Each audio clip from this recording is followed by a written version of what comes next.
Hey there. Congratulations. You made it to the EXFIL. You can relax, empty your bags, and we hope that you enjoy the show. My name is Mike, a.k.a. MTB Trigger. With me tonight is my co-host, Ronald, a.k.a. Eric. If you're brand new, welcome to the show. This is an Escape From Tarkov podcast where we talk about all things EFT. And tonight on the show, we've got a special guest, a fellow podcasting friend of ours from I wanted to say The Dive, but it's from Dive and the Hot Drop. Tonight we've got Dano. How are you, man? I'm excellent. I'm so excited to talk some Tarkov with you guys. Thanks for having me. Absolutely, man. Yeah, thanks for being here. Well, as everyone knows, we're going to dive into... now I'm going to say dive like 70 times. Love it. I'm going to say it over and over because of that. But we're obviously going to get to Tarkov, but really quick. So you run the Hot Drop, which was a PUBG podcast, which is how you and I connected. You and Ronald just got connected a few minutes ago. And then you guys have spun off Dive. And for those of you that have never listened to any of the podcasts that Dano's on, you got to listen to it, man. And especially Dive, because I was laughing so hard at the last episode, because the best way I would explain it, and I'll let you give some little self-promo and talk about the shows, but the Dive is kind of like you're done playing video games for the night and no one really wants to go to bed, but you should. And it's all of the conversations that happen in that last 30 minutes, you know? And you guys were talking about some of the funniest, most ridiculous stuff on the last episode. And it's slipping my mind now, but you guys were talking about something that annoys you when somebody does it. Oh my gosh. Why am I losing this? I wish I could remember. Oh no. It was on the last one. I can't even remember. I was driving and I seriously was having a hard time driving. Oh, was it the recipe thing? Yes, where you have to scroll. Yes. Because they were talking about when you see recipes online and how you can't just get the recipe. You literally have to go to 13 pages of their personal history and then their emotional state before you get the 6 ingredients you need to scramble an egg. Yes. It's awesome. So anyway, that's Dive, man. It's so true, man. funny. So true. So anyway, but yeah, so I know you guys have done some transitioning. You've done some cool stuff over there. So tell everybody what you're all about, man. Sure. So I guess started Hot Drop back in, I want to say 2017. Shortly after PUBG came out, we were all about PUBG. I was looking for a new game coming off of playing Counter-Strike for years and years and years. So I had about something like 1,400 hours in Counter-Strike Global Offensive, and I was ready to move on to something else, and PUBG hit the scene, and it was the hot thing that everyone was interested in. So I played it. I told my friends about it. I started the podcast myself, and then after a while realized that it wasn't feeling right. I needed something, and that was a co-host. And so one of the things that I wanted to do for a long time with my buddy Cody was make a podcast. So I basically got him into PC gaming. He didn't have a PC. He'd never played a PC game before. Definitely started on one of the hardest games you could possibly start on, which is PUBG. But he played it. He loved it. He liked the simplicity of the concept, the intensity, the adrenaline rush you get. And so from then it was history. I mean, we got my other friend John involved, and it just became a PUBG show. And then after a while, as you do, you kind of want to move on to the next thing. And our community was strong, so we kind of transitioned the community into more of a variety show / just general gaming community rather than one focused specifically on PUBG. And then from there, we started Dive, which is more of a variety podcast. So we're still figuring out what exactly Dive is. It's kind of like our ramblings, like you said. I've never heard someone describe it like you did, but that was perfect. It's the late night ramblings after you're done. You're just perfect, a little punch drunk, you know? Yeah, it's like when I listen to it, I'm just like, it's like I'm in the room and not saying anything, and it cracks me up because it went from like cooking shows to aliens to It's funny, man. All over the place. We have also had like specific targeted episodes about things like Halloween or, all about hot dogs. Something that we Googled that we were like, this is interesting to us. Let's learn about it. And then so we learn about it and then tell the story. So it's a pretty fun little side project. We're pretty excited about it.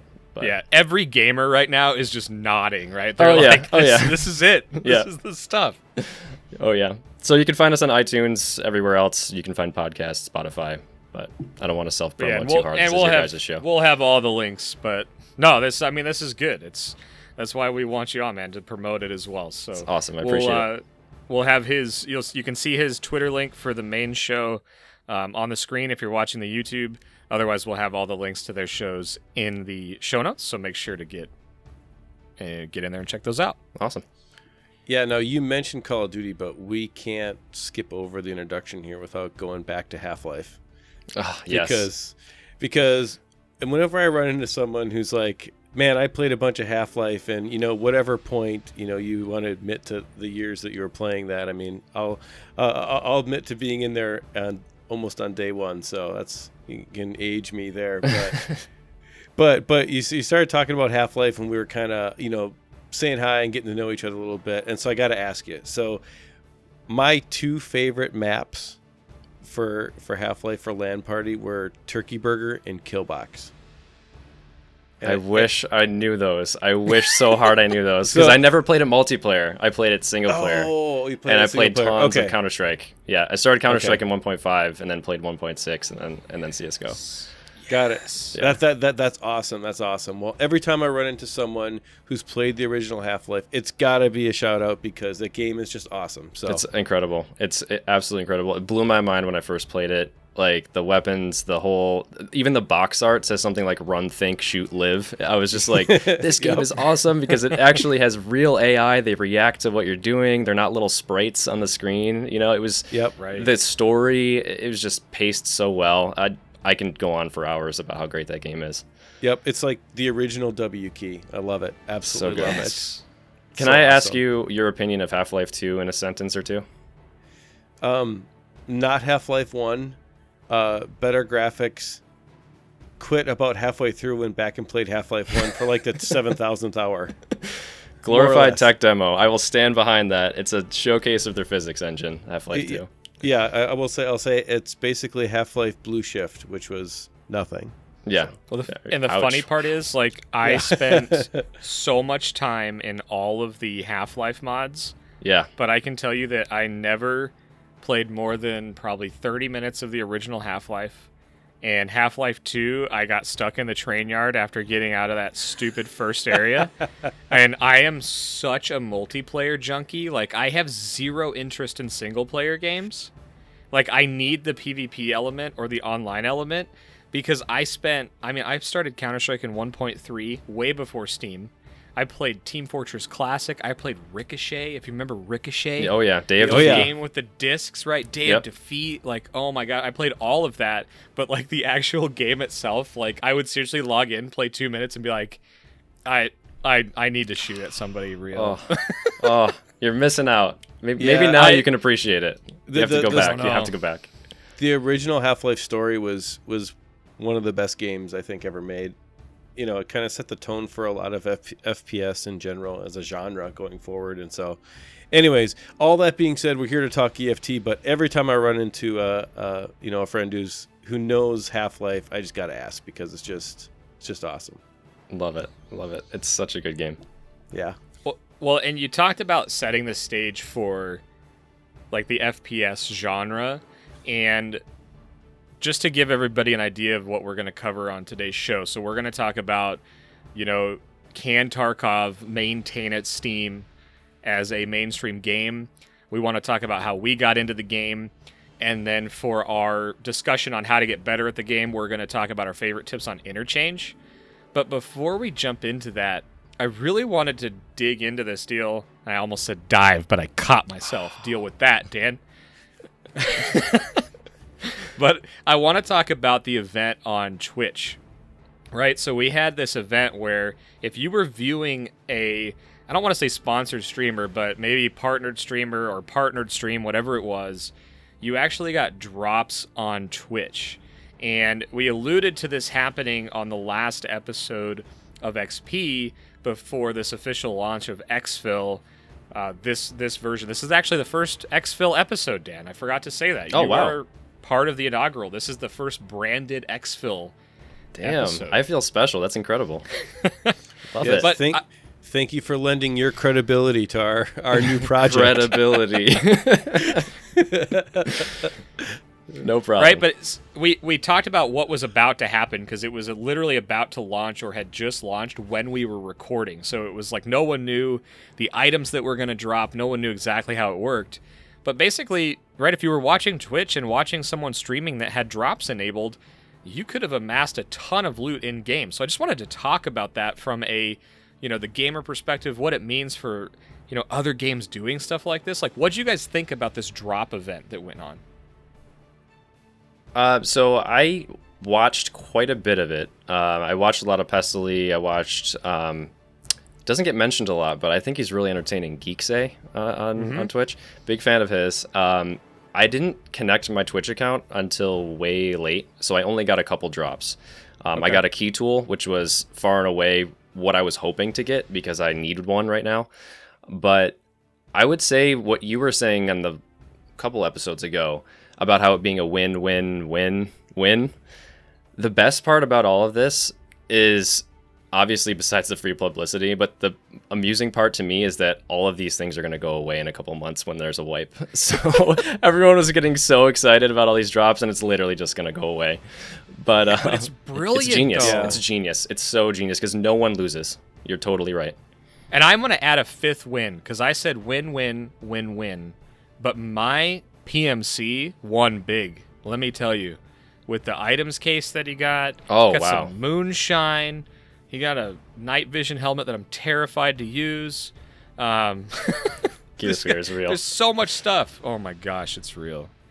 Yeah, I legitimately probably got 2.5 million rubles worth of stuff. Wow, that's insane. Yep, and I linked my Twitch account like almost right away, and watched Pestily for days. But really, He streamed for like days straight when it went live. Yeah, and it was super good too. Like, totally check out his stream; it's good. But getting back to like the loot and what they did, it's free publicity. It makes all the gamers love it, and like you just said, Dan, it literally doesn't matter. It's all going to go away in the next reset. So they didn't break the balance of the game, and they got a bunch of people feeling good about it. It's like it is the total perfect situation, and honestly, some other games could really learn from this whole kind of way that they interacted with Twitch, because I think that in order to keep a community on Twitch engaged with your game, you're going to have to do promotions and things like this versus just counting on content creators to be entertaining. And I think we're seeing some transition where, maybe that could be a marketing strategy going forward. And it feels much better to me and more natural that you're not just paying a streamer to play your game. They're getting something, the watchers get something, you get publicity to new streamers, you get publicity to your game. I can't even fathom the number of copies they must have sold because of this, because the servers were just on fire for days. The entire event, we could barely get into raids because it was so populated. Yeah, the weekend was like, if you tried to do anything, you couldn't move items in your inventory, you couldn't do hideout stuff. And I think what really stood out to me was they acknowledged it. They said, we didn't anticipate this. We have so many new users. Thank you. We're working with our service provider to try to figure it out. And they were open and honest about how a lot of those, I don't know exactly the terminology, Eric, you probably know this better than I do, but basically to spin up the servers, those are usually on like months worth of contracts. Right. So to spin it up for this initial surge and maintain them is not a sustainable operation in my mind. And so they're being honest, they're trying to figure it out. So I think it's awesome that they got the exposure, their content creators got the exposure, and then they're being authentic and transparent, saying, like, this is way more than we could have ever imagined. And by the way, I'm sorry. And, here's a bunch of free loot. Sorry, you can't play the game right now. Yeah. But think about how much more authentic the streamer interaction with their viewers was, because they weren't sitting there getting paid $10,000 an hour to like falsely talk up this game, right? Because Yes. you look at a streamer who does that, you can totally tell if someone plays game X and all of a sudden they're playing game Y for 3 days and it's the greatest thing ever and they've never talked about it ever before. Right. It's just like, okay, you're getting paid, it's entertaining, and I'm going to move on. But the way that they did this, everyone got the loot, everyone bought the game, and there's going to be a lot more people playing. And you mentioned like the ramp up of infrastructure to play a game. And as gamers, we think about like, okay, we log in and go, but there's a lot behind the scenes that makes that work, right? Right. And even other games that start off in like Amazon and start off in like different clouds out there, and then move into their own stuff. And so I think it's really interesting because you're right; those contracts typically are things that are not very agile in nature to ramp up the game. But I would say that what they're doing is good, and they definitely sold enough copies that I would expect a lot more servers to open up because there's a ton more people going to be playing. Yeah, and I think you got someone like Pestily, right? And you guys brought him up before, and he exploded, right? I think he was averaging, 2,000 to 2,500 viewers, which is a respectable amount. It's a big stream on Twitch, and so obviously he had a community, and it was already going. And I'm nothing against any other streamers for it. He just happened to be the one that exploded. And he hit like 106,000 viewers just a few days ago and has been maintaining just massive streams because he's got a great content on YouTube.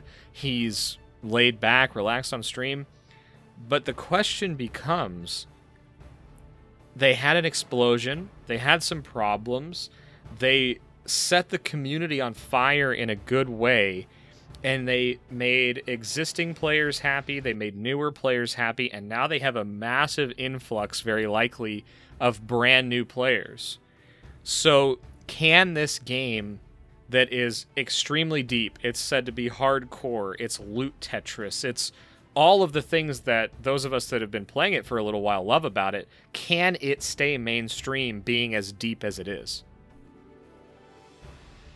So what do you define as mainstream is my first question, because I want to make sure we're all thinking about the same context here. So like for me, it having a good following on Twitch, does that mean it's mainstream?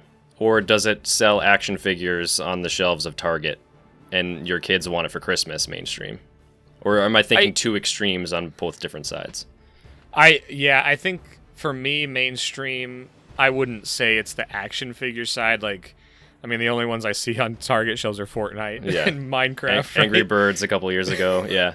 Right. What a weird phenomenon, man. A bunch of PMCs lined up on the shelf. It'd be great. With shotguns. I think for me, it's Twitch relevancy, right?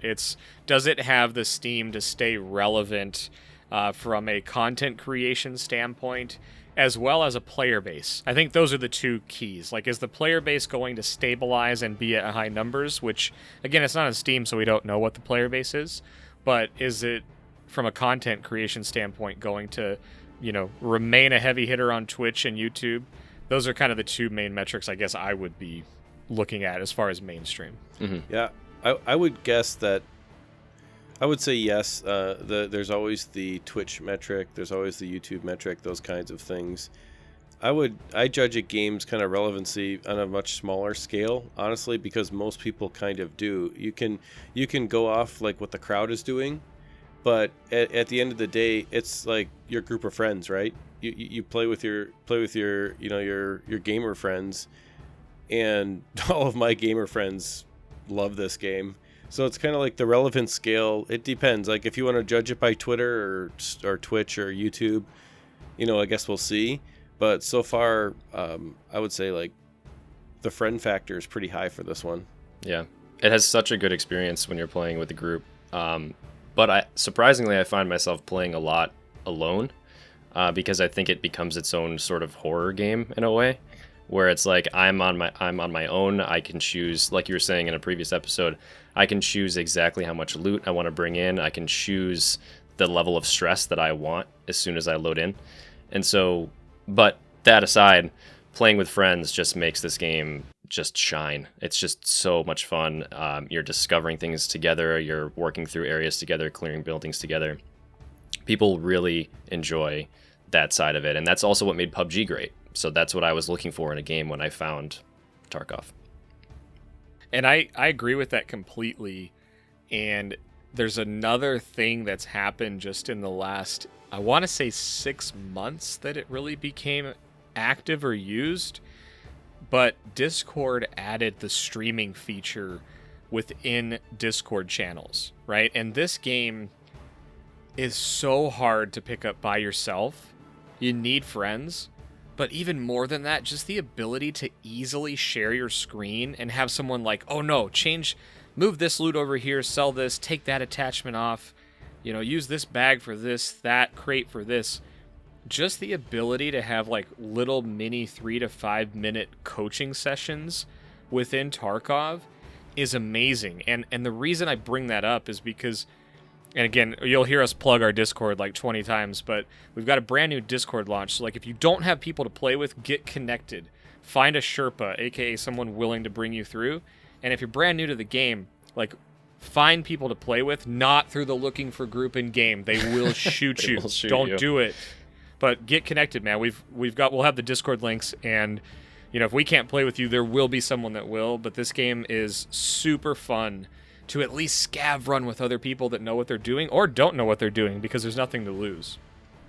Yep, and it's also important to note that the developer took the time to institute like a formal Sherpa program, right? A formal training program, and that's kind of one of my big beasts with other FPS games is they just throw you in and they basically say, good luck, get killed 100 times and, figure it out over time. And that can be fun for a certain type of gamer, but there are other gamers that don't like that at all, that are going to love the idea that they can actually kind of be taught a little bit. And yes, it is holding someone's hand, but at the same time, I think a lot of people come to the point where like they really like this game, and in order for the game to succeed, they need other people to really like it too. So The Sherpa program is really brilliant. Speaking of being thrown in, I think that's probably going to be one of the biggest obstacles to this game becoming, quote, mainstream. Yeah. I mean, there's no guidebook. I saw a comment, I think it was a Reddit post, someone posted a screenshot from someone's chat, I think it was probably Dr. Disrespect's chat. Someone said something like, damn, this game looks like it needs to come with a 500-page owner's manual to even figure out what you're looking at, because they don't explain anything. And even like the item descriptions, like what ammo to use, what's good, what's bad, where to even extract. As soon as you drop into the map, how do you even know where to go? Like I would never have even found out where to go had I not looked up YouTube videos or looked up screenshots of what the exfils look like. So they really just throw you off the deep end, and I think that you need a friend to show you the way, and that makes it a lot more fun because you're learning together, or you can take someone under your wing. But it is a brutal, unforgiving game with no instructions. Well, and it's funny though, right? Because I don't want to keep going back to all these old games of like back when it was this game, you didn't have that either. But I guess, if you think back to the way challenging games are set up, it was usually you got like a 13-page booklet that explains some of the monsters that were in the game or the character types or whatever it was, and then some backstory, and that was all we got. We got the deal in the front of the computer or the giant DVD of 10-pack CDs or whatever it was. But I think the reason why I think it will be successful is it's super, super challenging. And there's just been this like constant evolution of games toward giving every player everything and letting everything be accessible to every player. And I don't think from a ultra casual person to an ultra hardcore person, I don't think that's what we wanted, right? And I alluded to this a little bit, but like classic WoW and retail WoW is like the perfect example of this. It's like retail WoW, everybody's given just about, if you log in and you run around for 30 minutes, you get given a pile of loot. And in classic WoW, you may gain a third of a level. It's like nothing. So, and everybody wanted the classic experience because it was hard, it was a grind, it was a challenge. You can't just go walk into a 40-person raid and get stuff. And that was the most recent experiment around this. And so, I don't know, I think this is the perfect mixture of, you can go in, play super casually, do scav runs, have fun, group up with friends, you can meme if you want and not lose anything. Or you can go after it and grind out skills, grind out gear, grind out the quests. Like, this game has everything. Yeah, in general, I think that the playing with your friends aspect of gaming has changed in the last, say, 5 or 6 years to really go to the ultra, look at me, how good I am. I'm playing with my friends, but I'm one-upping my friends constantly. There is no, like, co-op, really true co-op like there was back in the day. We talked about Half-Life, right? There is no true team-based type games anymore. They're all about, look at all the badges and cosmetic rewards that I get, and I'm better than you. We may be playing on the same team, but I'm noticeably better than you, right? And that's it. It's not quite the way that, I don't know. It's not fun for a certain type of gamer, and so I think Tarkov is gonna not attract everybody. Like, let's be real and be honest. It's not gonna attract everybody. But it is going to attract a type of FPS and non-FPS gamer that are looking to play with their friends and progress in a game mechanic system towards something meaningful. And I think, and because of that, and the other large thing for me too is, like, the scav concept in general is that you can interact with the game with a certain amount of risk, or you can go all in with your gear, right, and do a PMC and take a lot of risk and maybe have a lot more reward. But it depends the kind of player you are, right? If you're more economy based, you can turn this into like an auction house type game, right? And whatever. Or if you're just a W key, you want to run in there and kill everybody in front of you, right? Your trigger. And that's one of those things where, both of you can play, both styles of people can play the game at the same time. And that's just super unique because there's not very many games where you can get, like, the camper / aggressive player to play together at the same time, and they can really not be frustrated with each other. So that's why I think it's unique. Yeah, I agree completely. I just thought of a couple things. One was the connection to PUBG, because that game is the total opposite. I mean, you're dealt the cards that the game gives you. Like, you don't have any choice about how you play that game other than maybe where you choose to land. Like, you are it's decided for you what weapon you have based on just random loot. It's decided where the circle goes based on random chance. It's decided whether or not you get a vehicle or you're stuck running across the entire map. So it was a really fresh change of pace from PUBG. And I'm going to probably talk about PUBG a lot because that's just the other game that I've been playing so much. But, like, yep, same. The level of choice you get in Tarkov is astronomical compared to PUBG. But I wanted to mention one more time, I have to bring up Half-Life again, because let's see how many Half-Life references we can get. Yes! That's a perfect example, because in that game, there is no HUD. Your protagonist, the character doesn't talk. You don't even know where to go. There's no compass. There's no objectives. There's no arrow pointing. There's no flashing, like, glowing loot on the ground. Nothing. Like, even the switches and levers just look like pixels. I mean, you can't even tell that that's an interactable object. You just go up to it and hope that, that thing that you're trying to get through is actually a door, and you can press E on it and you go through. Like, games of the old style of making games was let the player go, let the player figure it out as they go. And now with, like, the new Call of Duties and all of those types of games, the Fortnites, all of those types of games just handhold you so much. And so I totally get your point where I think us older gamers, maybe in their late 20s, 30s, and even older, those types of people remember the ways of old and realize, oh, we don't have to have everything handed to us.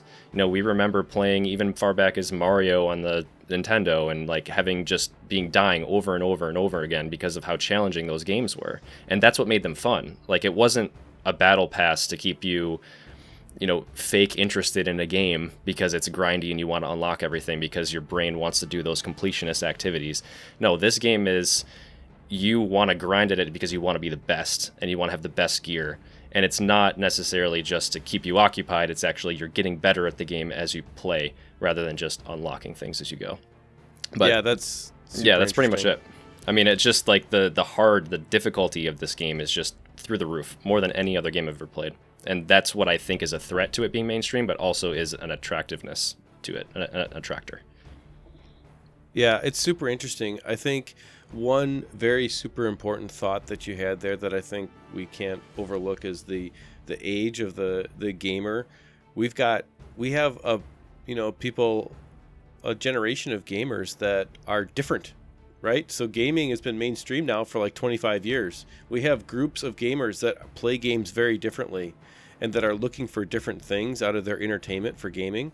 And this is a first, right? We literally have evolved to we have the first two groups of gamers. And so I think you hit a really great point there that is super relevant to the way that games are made today. I'll circle back towards you can be part of a group, but you're really not part of a group because you're looking to be cosmetically separate from everybody, to be better than everybody. And that's not really how old games were played, right? We were dropped in a map with a gun and a dream, and that was about it. Yeah. And Tarkov, I think, brought back some feelings of nostalgia for Half-Life for me, and I think it does for a lot of people that played those games and enjoy that style of gaming, and I remember the first time I dropped in and started playing and no interface, no anything, right? And running around, and it very much reminded me of that. So, I mean, is it punishing? Yes, but it does keep your attention, or at least it keeps the attention of someone who wants to progress through something versus just wham bam like an arcade style of game. And not that there's anything wrong with that. It's just two completely different things. Yeah. And it's not for everybody. High stakes. Yep. Well, and you guys hit on two things really, and we're going deep on this one. Which is fun because so last episode, Eric, you were talking about the fog of war and would that help on this, and then Dan, you just talked about the you go in, you don't know anything about it, and it's just reminded me of this sense of exploration that, again, I don't want to. I've spent tons of hours in PUBG. I've spent tons of hours in Counter-Strike. I've spent tons of time in these older games, and sometimes when you go back into them, you have these rose-tinted goggles, and you're like, this is going to be great, and then it's not so great because you already know it, and there's no longer that feeling of exploration. So it's this thing that, you go into a map, and you don't know it, and there's that sense of fear, and this game does it so well because even with the map up on my other monitor, I still don't know, dude. Interchange. I'm like, where am I? Yep. Where is that tree? That rock? I know this rock's on the map. Where am I? And then you go and you think you found it on the map, and then you're like, I'm here, but wait a second. There's supposed to be a scav tower there on customs, and I'm not next to that. Where am I? Right? It's just detailed enough, and even the most detailed of maps don't capture all of this. So they've gone back to that raw exploration. You have to get in there. You have to get over gear fear. You have to get over exploration fear. And it's really the coolest part because when you find that room that has the loot that you've been looking for and wanting, and you finally figure out where that key goes, and then, it has a crate of milk and you don't have any drinks or any energy left. It's amazing. It's such a cool feeling. And that's where they get it just right. It's the perfect balance of, I hate you, game, for not showing me where to go, but I have to figure it out. And then you have those moments, those mini accomplishments once you know the area.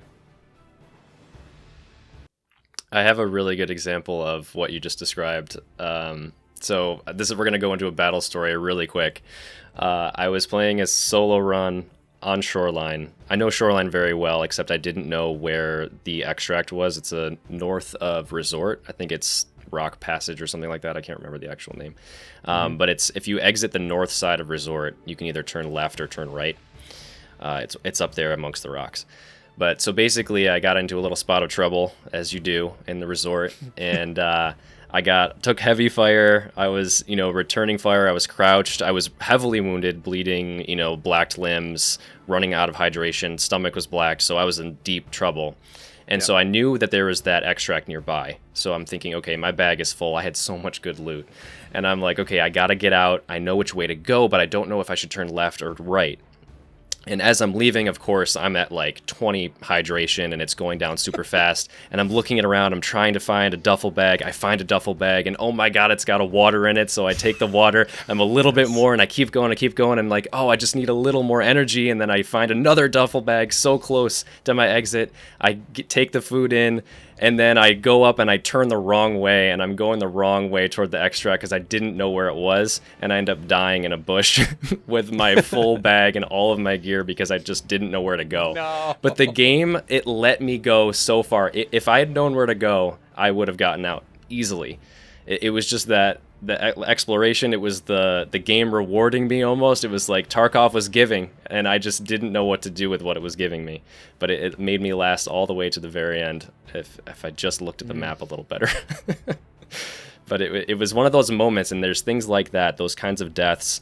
And it happens in PUBG too, where every time I go back to that area, I will remember that moment. I will remember that one game or that one hill that I died on every single time because those memories stick with you because the game is just that, it just grabs you that tight, which is just so exciting.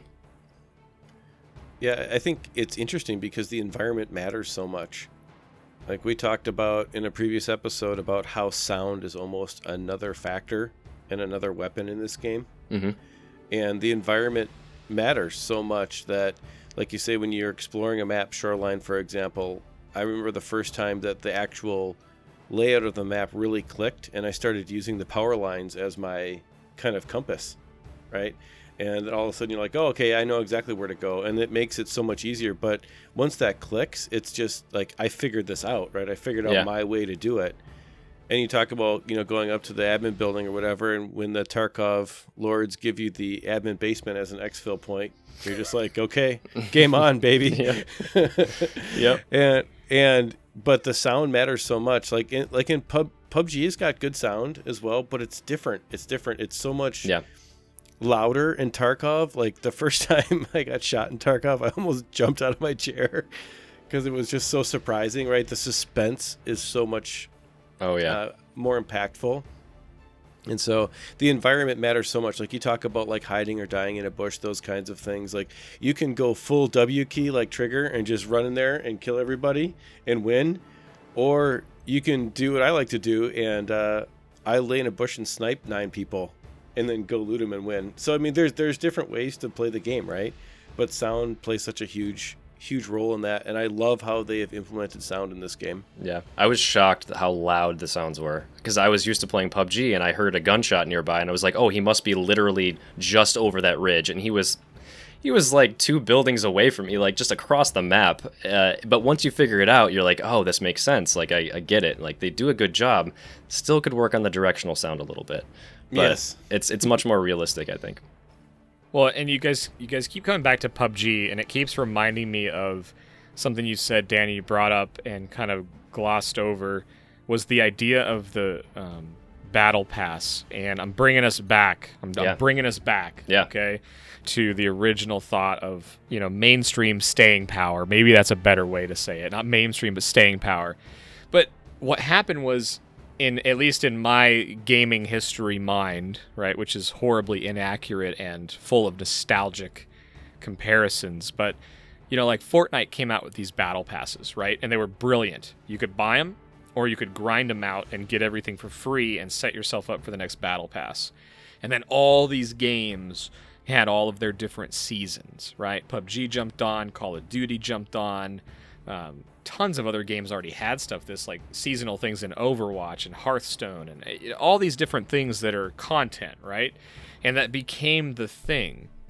So now we have Escape from Tarkov connecting the win, right? Including your in-game character. And this is like, to me, the new thing. And I'm wondering exactly how this is going to play out for other games, but it makes me think it has staying power. Right, so I guess my question is, do you think that this game, a week from now, a month from now, 6 months from now, do you guys think that the model, the splash they made, the way this game is played, do you think it has staying power? I'm switching from mainstream to staying power. What do you guys think? Final thoughts on it. I think it does for me. And I think it's different staying power than most mainstream games. Like you say, Fortnite, Call of Duties. For me, it's not the battle pass. It's not the cosmetics. It's not even like grinding to unlock all of the hideout necessarily. It's just the addictive nature of the gameplay itself. So it's the game, how it rewards you and how it just crushes you. And it's the adrenaline rush that you get, that slow burn you get every single time you load in, from the moment you walk into the room to the moment you get out or die. It's this slow burn adrenaline rush that is just so addictive. Like, I think about this game all the time, all day long. I go on Reddit, I go to look up news stories about it, I go to the forums.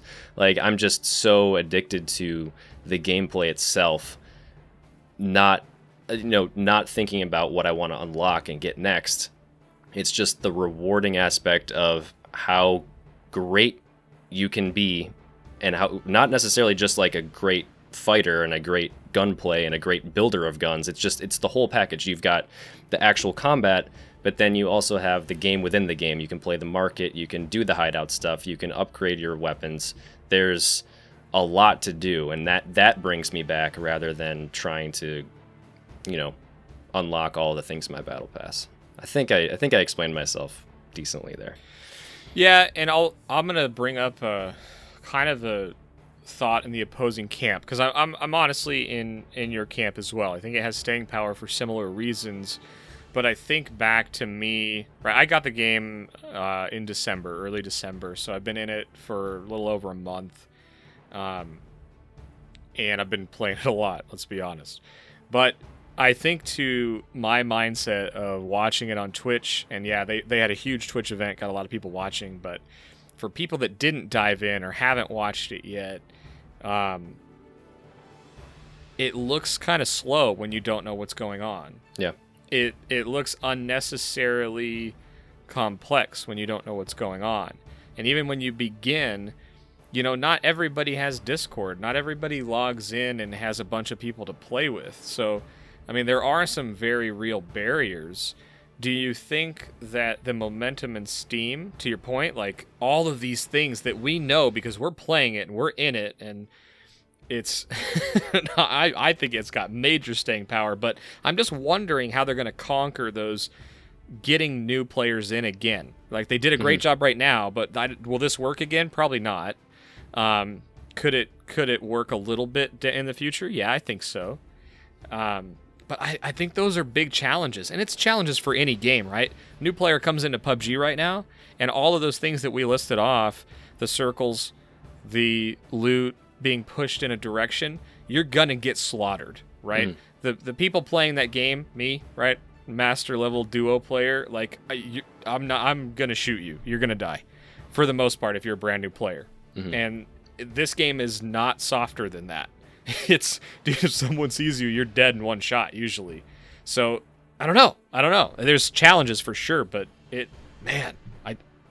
I'm with you. I'm still in your camp, but I wanted to bring this up. No, I actually realized as I'm talking about this whole thing, I started this game, I bought it, I don't remember when exactly I bought it. I played a few rounds, and I put it down. It didn't grab me right away. It didn't. And I'm looking back, I can see why it wouldn't. I think what changed was having Discord, having Twitch, seeing the kind of weapons that people can build, seeing like the kind of loot that you can get, seeing how deep it was, just seeing how cool like the graphics were, how cool, like tactical you look when you're building your weapons and you're walking around like a badass. Like, it took a little bit of that and watching more gameplay and finally starting to understand how it works, and also using Google, like just researching a ton about like how to even play this game. Then it brought me back, and I was like, okay, now I understand the moment that I load up, I probably don't want to bring in that free AK that I get from Uncle Prap in my very first round and just lose all my stuff instantly. I probably want to realize that, scav is just low, zero risk, and just go in there and just, learn the game using my scav. But none of that is explained to you. So I had to go and find that, and then I came back and said, okay, I understand how I should start playing. So that was my struggle. But and yeah, I mean, I think it's not necessarily going to grab everyone right away. I think they need a little hand-holding. So let me ask you, what is the number one reason that you discover or try a new game? And you have to not, take into account that you're a content creator and you may be following it closer than most people. So think about the average gaming player. What's the number one reason you try a new game? Your friends say, hey, this is a cool game. Yeah, 100%. Come check it out. Yep. And so I think the reason Tarkov is going to be successful is because there's going to be that friend in all the different friend groups that's going to say, come try this with me. Yeah. And yes, it's punishing. Yes, it's hard. If you're a solo Tarkov player, it's incredibly punishing. And you have to decide, is this the kind of game that I want? Or do I want to go back to the more modern style of hand-holding? Mm-hmm. And I think that the people that decide this is the kind of game they want and our traditional FPS players are going to love this, because think about where this game could go.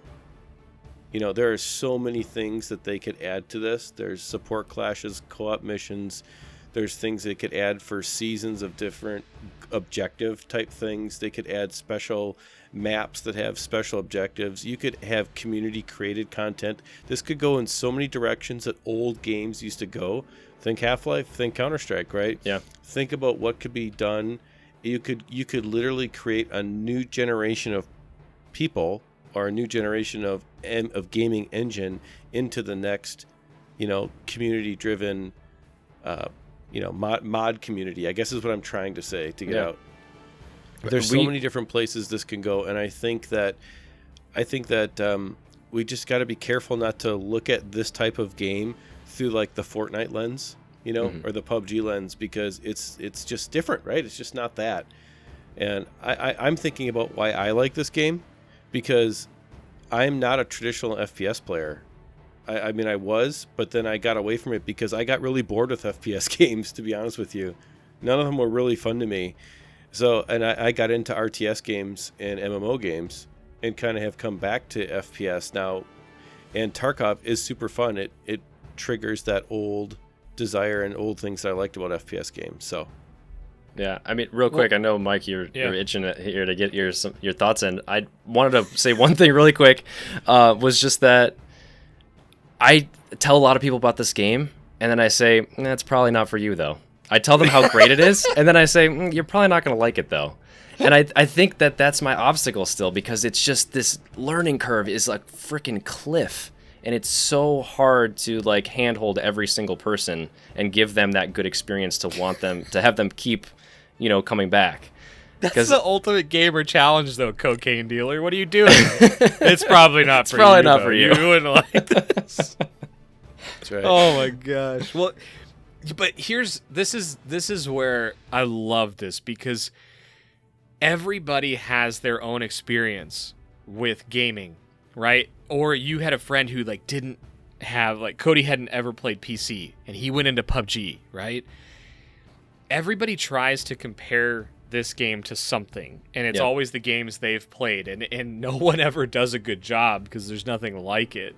I'm like, man, it's like my old school Diablo 2 that I put way too many hours in high school, inventory mashed up with hardcore Counter-Strike and COD, and then you add in survival strategy, and that's kind of the game, right? It doesn't get there, but it's really easy, and I see a lot of this out there where people are like, man, I'm so done with PUBG, or I'm so done with Counter-Strike. This is the new thing. And I don't think that's the best way to look at it, because this has actually made me enjoy PUBG a lot more.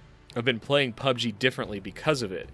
And I think Tarkov is actually helping to define other games, right? Because I looked at PUBG as the hardcore, military-esque simulator, right? And I know there's people out there in the Arma camp. I never played Arma.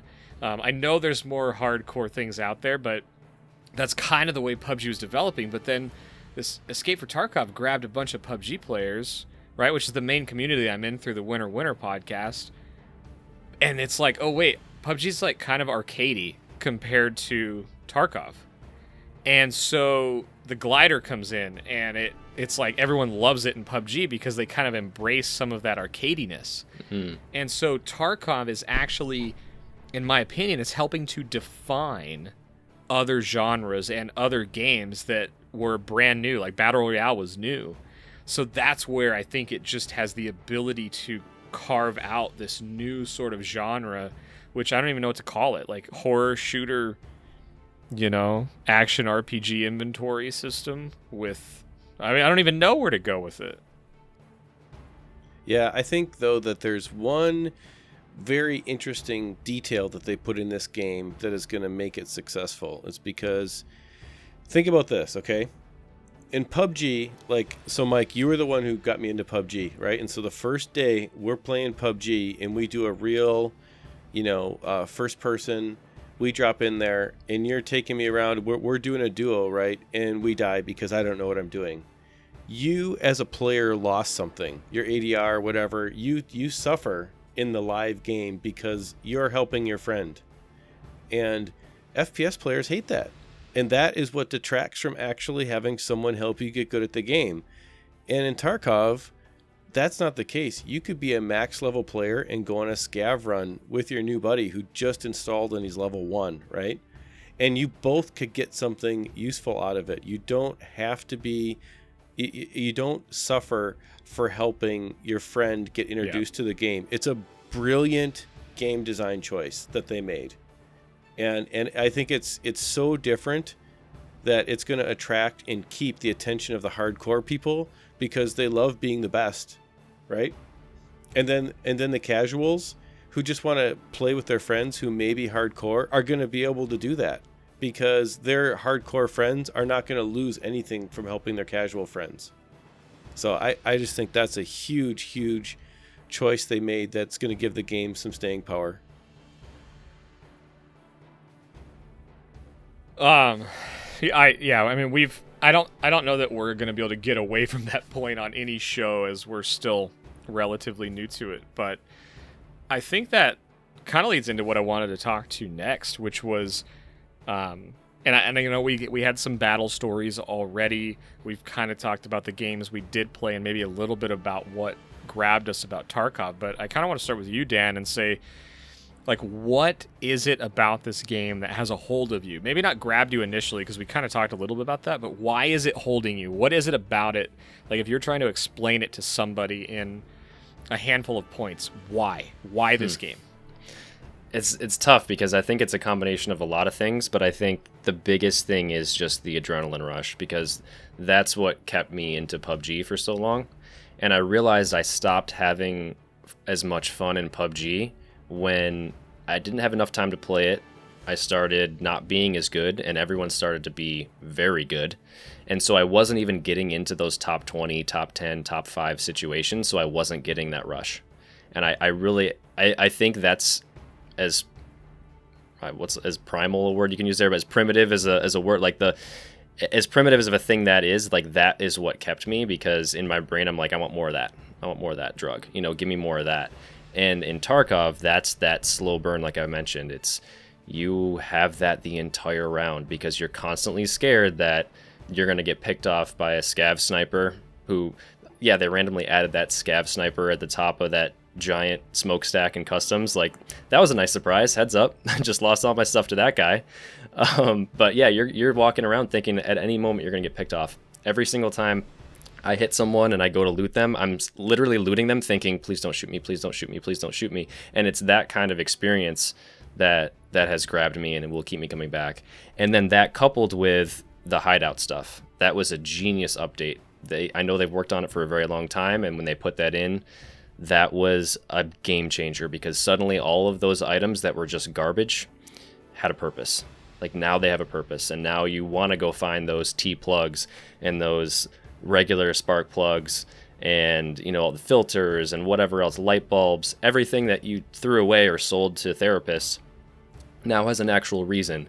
And because you don't necessarily know when those things will come into play, whether in your quest lines or as a swap trade with a trader, you just want to hoard everything. So I go into a raid, I fill that bag, man. And it's the satisfaction of doing that, and then the loot Tetris, and then selling things in the market, and then it's building the guns.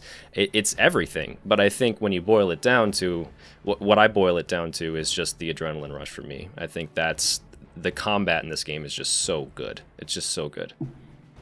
Yeah, that's cool. And it's funny because I don't think about the hideout very much because I think it is so well done. And I have to add in Farmville to my list of games that this game has in it, right? It's got that, your time element of building something, and you that upgrading sense of, yep. All of the great mobile games that are out there, and the hideout does that.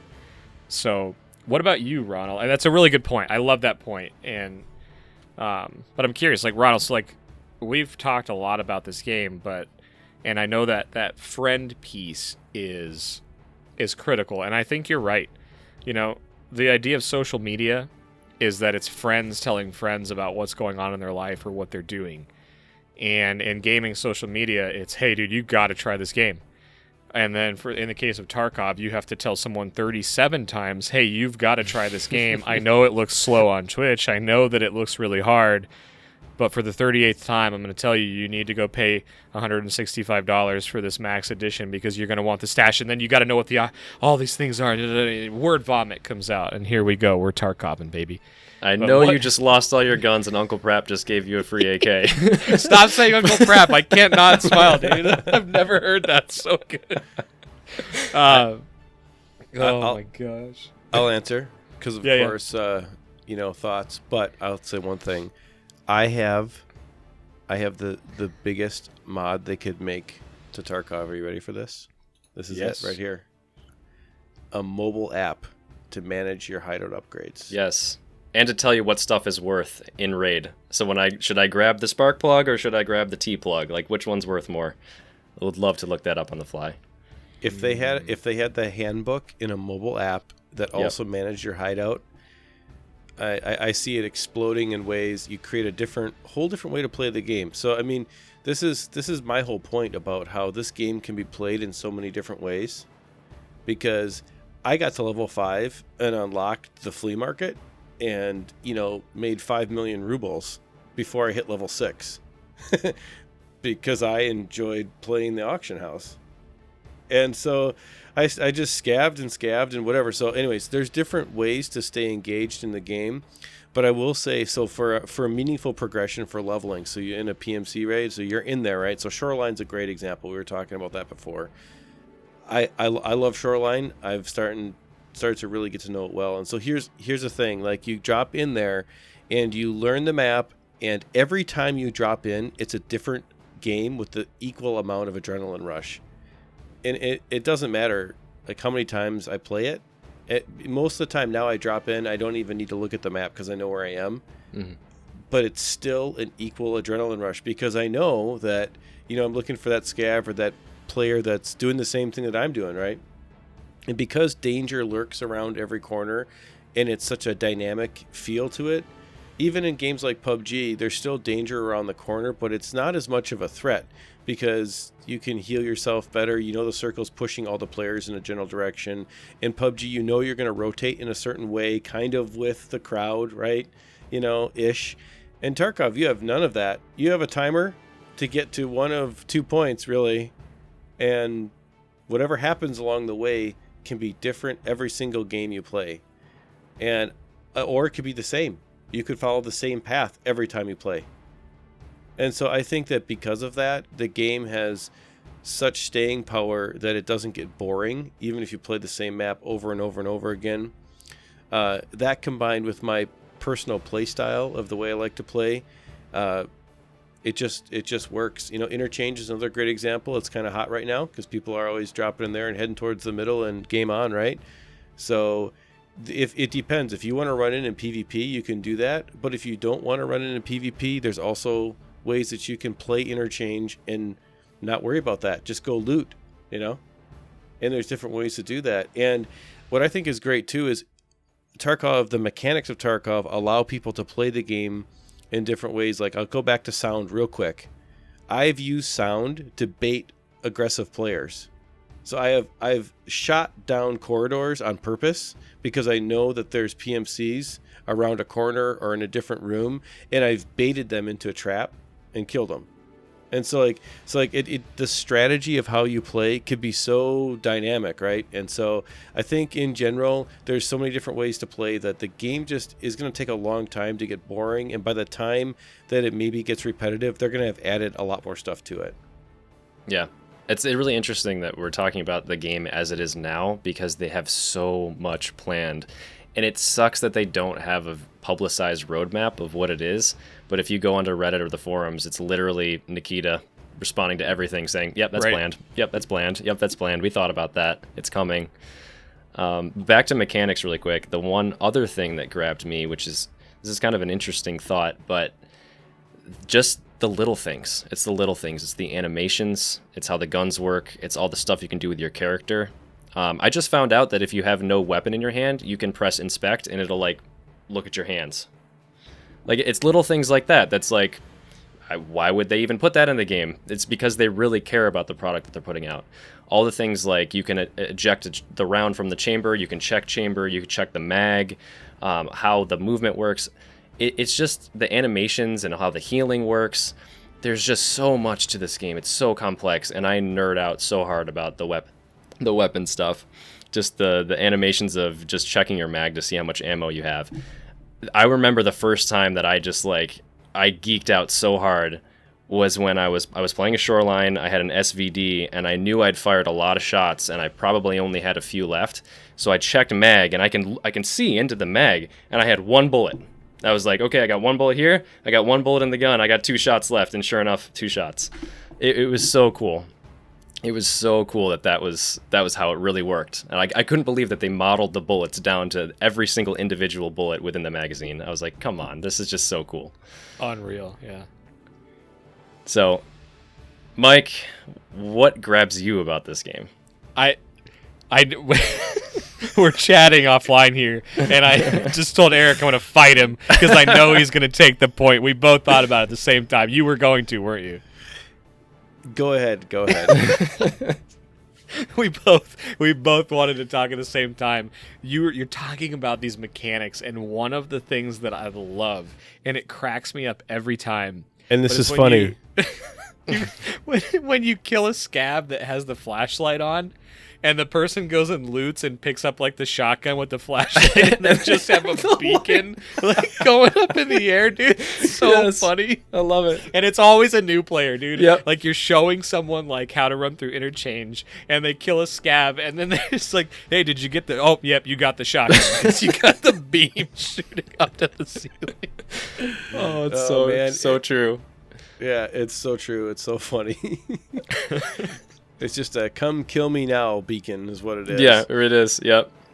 I was really sad to see that they nerfed the flashlight so hard in the last update. I don't know if you guys saw some gameplay videos of like .11 and prior. Those lights were just, if someone's trying to flashlight at you, you couldn't see at all. At all. So I hope that they bring that back, and I think that they said, like everything else, it's planned. Right. So think about, hold on one second, I want to say this. Think about the way that they're doing marketing. It's so subtle. Like you say, they're responding to people's posts on Reddit. Mm-hmm. They're hooking up with Twitch streamers. They're not going like full on arena style. What they're doing is they're trying to get an organic like growth and community. And good games do that. They realize that you know, the Roman candle effect of just blowing up and it is the arena style of esports and blah blah blah, whatever. You know, that goes away after a while. But if you get people, if you're a developer and you get asked a question on a Reddit post, let's just say, and you get a direct response back to you, you're going to be invested in that game for so much longer. And they're doing this so, I just think they're doing this so right. And I like the fact that they're not so elitist to say, you know, hey, don't talk to us about our game. You know, you'll get what we give you kind of situation. You know, it's just so refreshing. Mm-hmm. And so I think there's a lot of future to it. Yeah, it's refreshing also that they are taking feedback, but they're sticking to their vision. Like they have said over and over again, this is a hardcore game. This is what it will be. And they've stuck to that, even when people have complained about how hard it is. they're sticking to that. And that's something that PUBG did for a while, and I was really happy with how that turned out. Like, we were all wanting it to be that hardcore game, that difficult game, not the cartoony Fortnite game. And so I was really happy to see that, and I'm happy to see here too. Well, go ahead. I was just going to say, because of that, the community that develops around the game will be that much stronger. Yep. Because instead of having the game hold your hand, you'll have to have friends to play with. And you'll be like, hey, do you find this out? Hey, did you figure this out? How do I do this? The websites, the wikis, the databases that pop up are just going to be great. And so I just think that the game has so much more staying power if it doesn't hold your hand. So, Yeah, and like everything you guys said is all amplifiers for me. It's all reasons why the game is better, and I keep discovering things that I like more about it. But like for me and the hook, right, like what got me is the same thing that's got me for other games. And I look at them and I call them defining moments, right?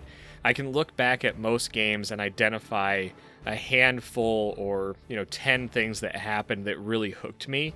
And it's about the way I like to play games. And I can tell you for Tarkov, right, it's discovering all of these little things. Those are all great, and there's funny stories like the flashlight. But for me, as somebody who enjoys the PvP aspect, right, I came into the game and I wanted to find out how to win PvP battles, and the hard ones. And so for me, those battles were coming in as a scav and killing. At the time, I just wanted to kill a very geared player. Now I'd call them a juiced up PMC. And so the defining, thick boy, right?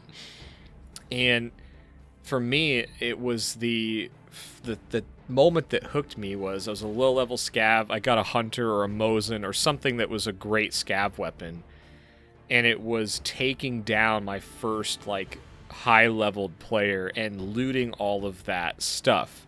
And it wasn't the actual act of killing that player that was the defining moment for me. It was the moment that I had all of their gear on. And then I realized the game just started. Because I gotta find a way out. And it was that moment of like, oh my gosh, I did it, but this isn't the full story. The full story was that happened 2 or 3 times, and I got killed on the way to the EXFIL before I did it on like the 4th or 5th attempt where I got somebody and I made it out. And so it was those entry-level moments of like, oh my gosh, I finally got someone, but then I would die, and it was just like the pure like adrenaline just leaving, being like the pure sense of defeat, but why is there a scav cooldown? I need to get back in there, and I don't want to use the pistol that I have in my stash right now. It's like, I want to go. So for me, that was it. So I got a question for both of you, because you're both got a lot of PUBG time. Fire. So you're talking about how you had that moment where you looted the player and the game just starts. So in PUBG, you've gotten some good kills. You go loot the player, you take what's relevant and keep going. But you never have to have that stress. All you have to do in PUBG is survive. You don't have to have that stress of the EXFIL. You know what I mean? Well, I would say the chicken dinner's the EXFIL, right? Yeah. But the EXFIL happens. It kind of happens. You don't have to make your way to a place. You just have to keep heading towards the center of the circle. It's not like you have to go to a place that is, I'll say, super inconvenient. Like the one that comes to mind is if you're outside of admin and you have to go to admin basement in Shoreline. Yeah. You know what I mean? The game's not forcing you into that kind of a situation. So what I'm really super curious about, if you were to explain this to a PUBG player, that exact mechanic, like how would you describe the difference in the feeling of, okay, I just PvP'd and killed somebody, I got something useful, but then, now what? Like, because someone's going to say, like, what do I have to do to win at Tarkov? And I've played like 3,000 hours of PUBG, right? Well, yeah, and I think that's the most interesting part about it is I know that defining moment for me isn't going to be what defines Tarkov for all the other players. And, and it's hard because, like, explaining it to PUBG players, I mean, I'll talk to them about anything and everything, and I've brought a lot of people that play PUBG to Tarkov in the last few weeks. But I could draw the comparison to PUBG in a few different ways. You know, the loot aspect, the inventory, it's not even the same type of game, so I don't explain it that way. But the way I would say it is this. There's a point where if you really wanted to boil it down and make it as similar as you could, the timer in a Tarkov match you could look at as a circle, because there is a very real amount of distance you can cover in a certain amount of time. So you could look at it as a big giant circle that's closing in towards those exfil points, because if you're in the middle of Interchange and it takes you like 4 minutes and 15 seconds from the middle if you're on a full sprint, I've done it a bunch of times, so it's roughly that. But you could look at that as something pushing you in a direction. So I don't think it's fair to say it's completely different, that you're not being pushed in a way. And you could say that, yeah, pushing towards something that's inconvenient. Yeah, there's times where a circle shift in PUBG absolutely creates a horrible situation, but it's a horrible situation for most everybody. Or it can randomly give someone a huge advantage, and that's kind of the fun of the game. I don't think Tarkov diminishes that at all. It's just different. But if I was explaining that scenario to a PUBG player, I would say, imagine that you were on a hot drop, you got a pistol, and someone came around the corner and had an M4, a level 2 helmet, a level 2 vest already, and you managed to just 3-shot them in the head, and now you've got to get that loot, and the circle's on the other side of the map. So you've got to go get to the other side of the map and find a way to survive, and the only way you win is if you take all of that loot to the end of the game and you get out. That's the closest thing there is to it in PUBG. But again, that is such an oversimplification of PUBG and an oversimplification of Tarkov, which is why they really just don't even belong in the same conversation. Yeah. Yeah, the two things come to mind. One was you're also, in a way, depending on how well you prepared, you're pushed by your hydration and energy, because those are going to go down no matter what.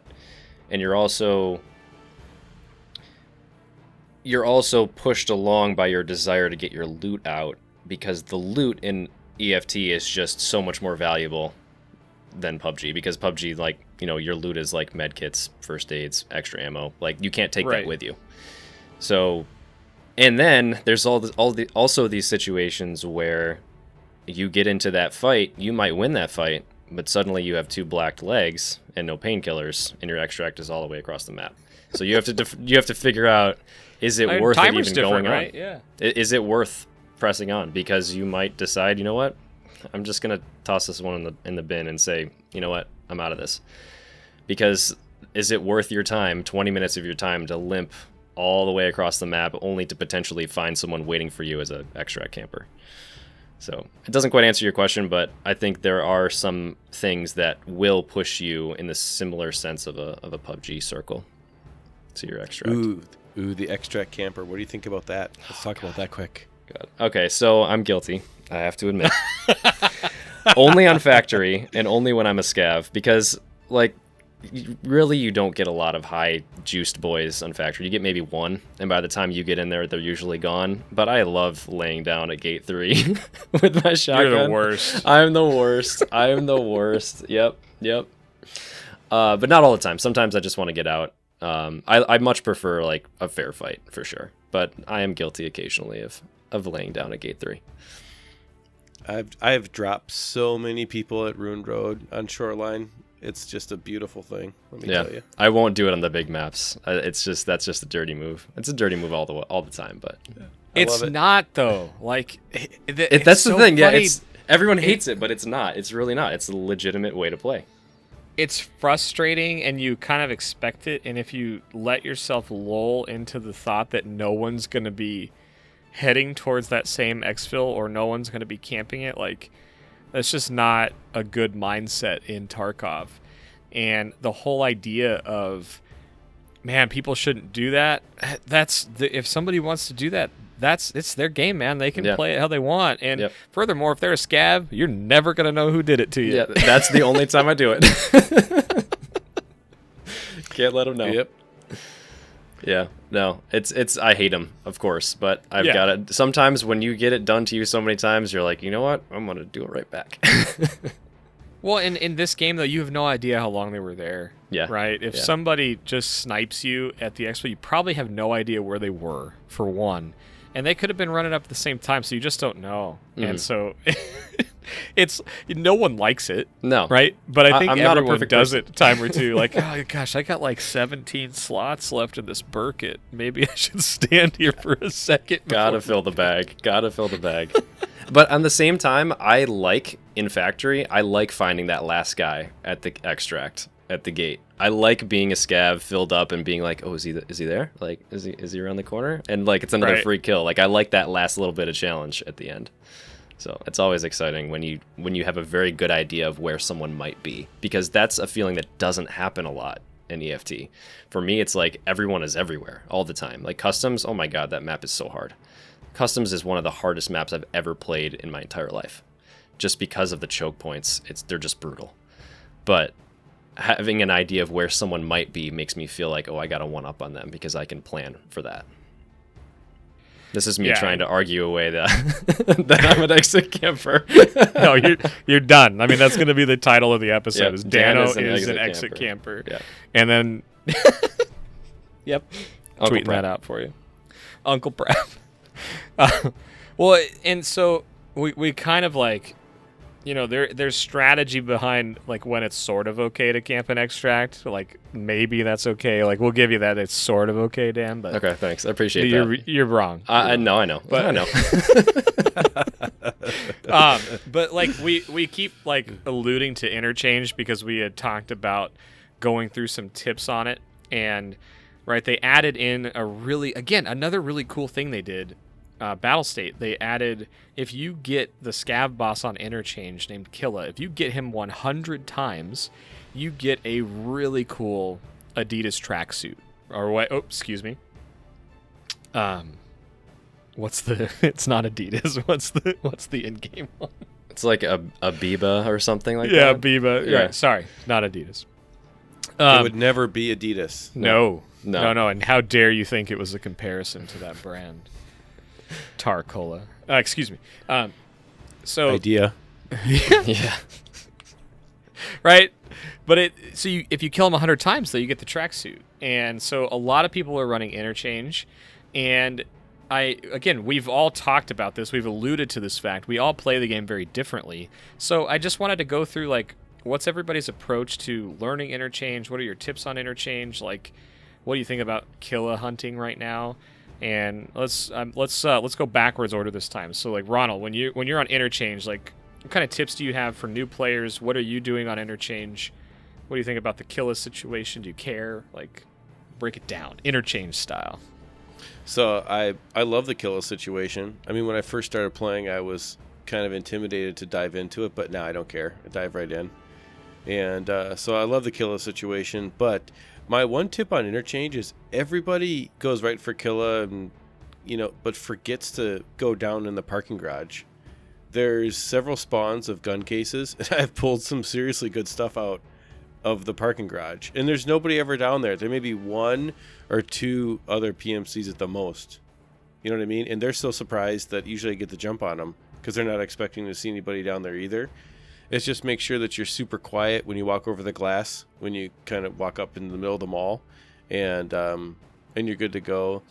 I'll leave some other points for you guys, but I would say that. And my other good point is that in Ollie, in the lighted room, if you get in the raid within the first 10 minutes, if you're a scav, there's a good chance that there's batteries in these racks, these like wire bins that are at the end of the racks. The car battery, right? The car batteries, and that's like a super important, and useful thing. So I would say, make sure if you're in there on a scav run and you're over 45 minutes, I would say check that out, because some odds are someone hasn't looted that yet. But in general, turn your flashlight off if you're a scav, and you'll be all right. Nice. Yeah. For me on Interchange, I think a couple things come to mind, and this is my favorite map. I love it. When I first started playing the game, this is the loot run that I was shown by Dadcaster. Shout out number 2, Dadcaster. Thank you, sir. I was shown the loot run to run through Ollie and how to get that stuff. But the tips that come to mind on Interchange, and this is something I regularly tell new players in PUBG as well, is to know the clock. It's super important on every single map. And on Interchange specifically, it's a 55-minute map. And so the reason that's important is if you spawn in as a PMC, there's 55 minutes. And most people that are on Interchange right now that are geared out are going to be rushing to the middle of the mall to hunt the scav boss Killa. So if you spawn in as a PMC and you get that bug where you spawn in a minute or two late, you can bet that people are already near or in the mall, so you're going to have a hard time getting Killa if he spawned that particular instance. Furthermore, if you're scavving into Interchange, knowing what time it is really important. Because if there's 40 minutes left and you scav in and you're in the middle of the mall, well, PvP is either about to happen or it just happened, so you got to be really aware of what's going on. If you come in at 20 minutes left or 15 minutes left, well, you may be able to run around the middle of the mall and pick up some scraps. So know your time. And then number 2 is Interchange, in my opinion, is a really cool and great map to learn because it's got names of stores, which you can commit to memory pretty quick. And as a scav specifically, there's only 2 EXFILs. And they're always available, and they're on opposite corners of the map. So if you mess up and you don't know where you're going and your second monitor crapped out or you were playing on one monitor, you can run to the corners. And if you go to a corner and there's nothing there, you can go left or right and you're going to find a way out. So those are my 2 hot tips for how to play Interchange. Nice. Dang. I think I'm going to learn from you guys because I probably have played Interchange about 10 times. I'm not going to lie. I probably have about 200-300 hours into this game. And I've only played it a few times, and that's because I've been focusing really hard on customs, shoreline, and factory. And so I think I have kind of a unique way of playing this game where I will PMC, or also woods. Suddenly woods, I'm kind of like introducing that into my rotation. But I typically PMC as much as I can, but I always start with scav, and I pretty much only scav on factory to get practice with weapons. And so that's why I occasionally will camp that gate 3, because I will just use up my scavs on factory. I'd rather spend my time perfecting my PvP and movement and everything on that map because I know exactly where to go. And then on the odd occasion that you get a really good scav loadout with a key card or something, booking it right to the exit and getting out. Gotcha. So that's why I like scavving on factory. But I'm liking Interchange a lot, and the first time I played it, I knew I was going to love that map because it's just so cool. Like, I haven't seen another map like that in an FPS game. Like, it's so detailed. It's places that you recognize. Like, I've been to an IKEA. I mean, it looks just like that, which is pretty cool. And so some of my tips would probably be learn the outside of the mall, because that's where your extracts are. And unless I'm mistaken, I don't think there's any indoor extracts. So you need to know, as you're leaving, where to go and where to look for scavs, where to look for enemy campers. Just know how to navigate the terrain outside of the mall just as well as you do inside. Play it offline. That's what I'm doing. I'm playing it offline, and I'm starting to introduce it into my scav rotation a little more, but I still like PMCing it because I like going in with a group to Interchange because you need help. You need help on that map. And like any other map, just know when to leave, because I will get so hung up about filling every single slot in my backpack. I am a loot goblin. So you got to know when to get out because of the timer. Energy and hydration might be low, because when you go into Interchange, you're going to be there a while. Like, you're not going to get in and get out in 15 minutes like some other maps. You're going to want to stick around because it's just so big, and you're going to encounter a lot of other PMCs to fire on. So I think that's about it. It's a really cool map, and I'm really excited to get to know it a little bit better. And one of the things that, my last point, I think, is one of the things that has helped me is to not use the map, not use that map on my second screen, because I found that when I stopped using it, I started committing things to memory a little bit better. I realized that's how I learn, by looking at waypoints and, locations, like specific locations that you can recognize, rather than trying to memorize a layout. So that's when I learned factory a lot better. And that's also when I learned customs a lot better, was when I weaned myself off that map and just ran in and learned it by sight. Nice. Yeah, while you were talking, I thought of one other thing I wanted to bring up on Interchange. And in general, like, especially if you're new to this game, it can be really tempting to go do like night raids. And don't do a night raid on Factory. That's the worst horror film you've ever seen, because people will go in there with night vision and stuff and just murder you. Yes, there's night vision. Yes, it's expensive. Not for the beginning of the game. But one of the maps that I think is really good to go in at a later time in the night or early morning is Interchange, because the inside of the mall is actually really well lit at night and you can see really well. And then when you get outside of the mall, it's very dark. So you can kind of sneak through the open areas a little easier. You can kind of crouch and get through the grass a little easier. Now, again, if somebody has night vision and they're looking out there, or a thermal, they're going to spot you. But again, that's the risk you take on any map. But I would just say try Interchange in the middle of the night, which I wouldn't recommend on any other map in the beginning. But you tend to run into less player characters. You'll still run into some, but not as much in the daytime. And you can still see really well inside of the mall. There's a few select areas that are harder to spot people, but in general, you have very good vision on Interchange at night.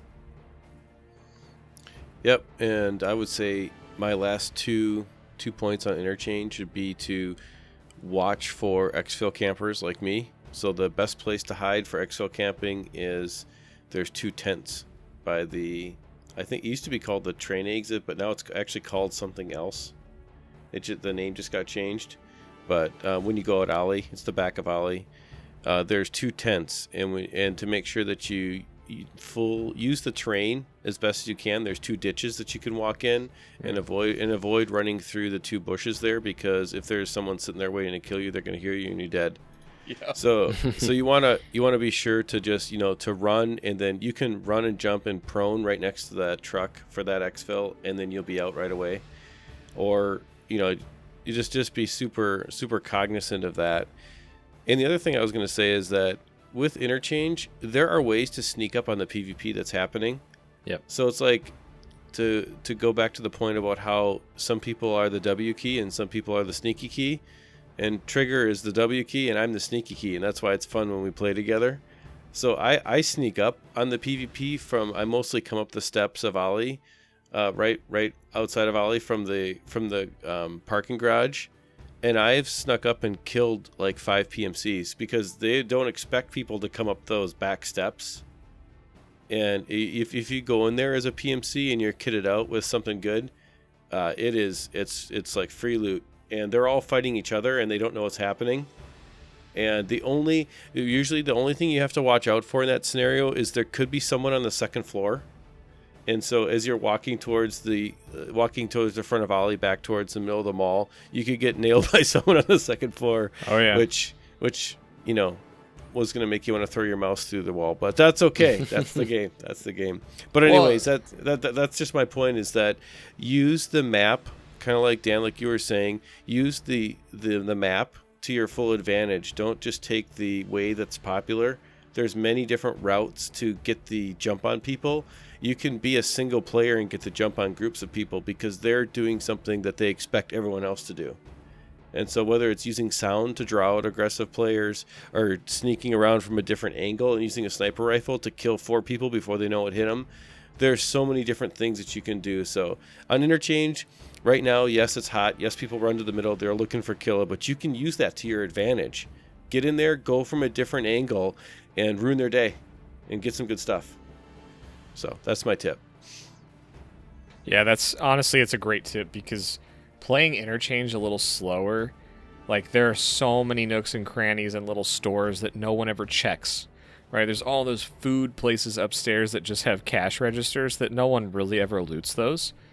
And then the verticality, right? Going up to the second floor and looking down, it's expected when you're in the middle of the mall that you kind of look up, but it's a heck of a lot harder for someone to hit you if you're standing above shooting down, from 100 meters away. So that's a great tip, man. And playing slower on Interchange, it's a 55-minute map. You got a lot of time.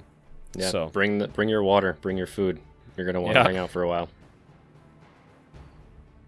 100%. Well, guys, I always laugh at how long I think these are going to take, and then I just looked over and I was like, oh boy. But that's what happens. Oh yeah, we could keep going. That's kind of the best part about this game is it's so deep you can keep going. But there's so much content to cover. We hit our main stuff. So I think before we end up going down a couple more rabbit holes, which we got into plenty here, which was awesome. I just wanted to say thanks, man. Dano, thanks so much for coming on. It was a pleasure, and we'd love to have you back, in the near future or future, whenever that can be. But what we like to do here at the end is just give you a chance to tell people where they can find you, what you're working on, anything cool coming down the pipe, and where they can get connected with you. Awesome. I really appreciate it. Thanks so much for reaching out. I feel like this was a collaboration potentially years in the making here. I'm surprised we haven't crossed paths before. So this is awesome. We threatened to do it a couple times, but it never really worked out. Yep. So it's good stuff. Good stuff. So really appreciate it. I would definitely be happy to be back anytime.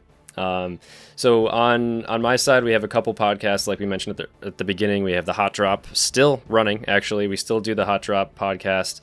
Right now, we're covering COD, Call of Duty: The Latest Modern Warfare, just because it's a game that our community is playing, and it's a game with crossplay. So if you're ever interested in checking out some COD content, we have a couple episodes out on that.